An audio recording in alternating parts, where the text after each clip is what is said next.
Jake Mikalev, 18 Elfi Bridgman, 19 Benjamin Healy ja 20 kiiremini rünnakule, saab ka palliga hästi trahvikasti juurde sai Healy.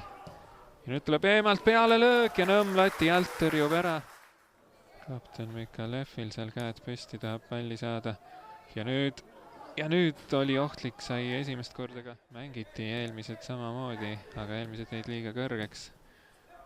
Nüüd siis peanupp vahele saadi. Eesti tulemas. Mustmaa saab palli kätte, Mustmaa läheb karistusalasse, on terava nurgal, lööb ja lööb värava! Mustmaa 21. minutil, no praktiliselt 0 nurga alt, tundus juba, et sealt küll ei ole võimalik väravat lüüa, aga Mustmaal oli sealt võimalik väravat lüüa. Ja pärast väravast ka mitte.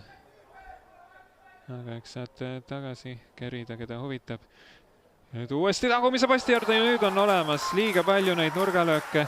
Kingiti Maltale 5 tükki ja 5. siis lõpuks võrk sahiseb ka peaga seal. Keion Evorum lõi 24. minutil.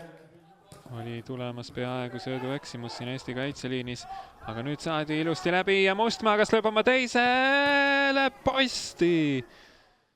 Nüüd siin Taustik palliga, Sillamaa mängib hästi sihiga kokku, seinasöödud käisid ja nüüd pealelöök ka Sillamaalt. Kohe ära kasutada, nüüd võidetakse heas kohas pall, Mustmaa söödub Sillamaale, Sillamaa leiab Lutsu, Luts on palliga kastis, lööb ja siht nüüd penaltipunkti juurest sai oma nurgast. Aga sai Audi viske, maltalased on siia jäänud suurte jõudude, võidavad palli tagasi, lööb ja super tõrje Nõmme poolt päästab. Esimene mäng siis Eesti U21 peatreenerina käib ja Luts mängis löögile Sillamaa ja seal oli lähedal, et Kristel ja Dmitri Epichin veel selles koondises olla, aga nemad siis A-koondisest enam oldavat võitsi. Nüüd on ohtlik olukord. Hõim pääses. Aga nüüd kaotab vastaste kapten palli, nüüd on Kalimuline heal söödu võimalus ja natuke tundub, et jäi hiljaks või ei tõusnudki suluseisu lipnu tund. Kapten Letherby on palli taga, aga mitte ainult. Sealt tuleb vasakuga löök. Viga ei võetud.